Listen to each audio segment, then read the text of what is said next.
TikTok's experiment with Snapchat-style stories is continuing, with the company further rolling out the feature to a larger group of users today. If you've gotten the feature, you'll be greeted with a new banner when you launch the app encouraging you to create a story.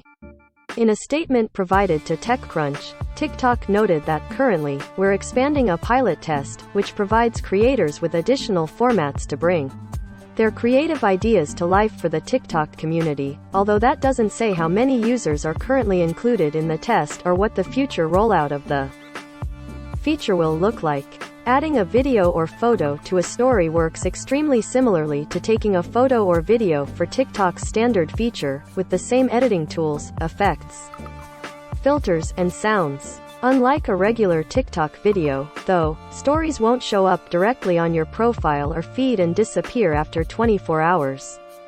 TikTok stories are also missing a major feature that Instagram, Facebook, Snapchat, WhatsApp, and others all offer. Critically, it lacks the scrolling bar of stories from accounts you follow to tap through, although images from TikTok's earlier test show that the company was experimenting with a pop-over vertical window that would have served a similar function.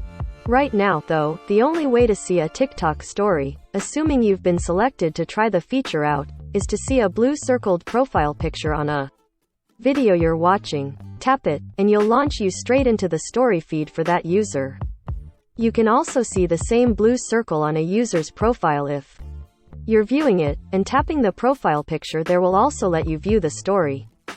Still, given the popularity of stories in other social media apps and TikTok's ongoing tests, it seems like a formal rollout of the feature to the entire TikToker base is less a question of if, and more when.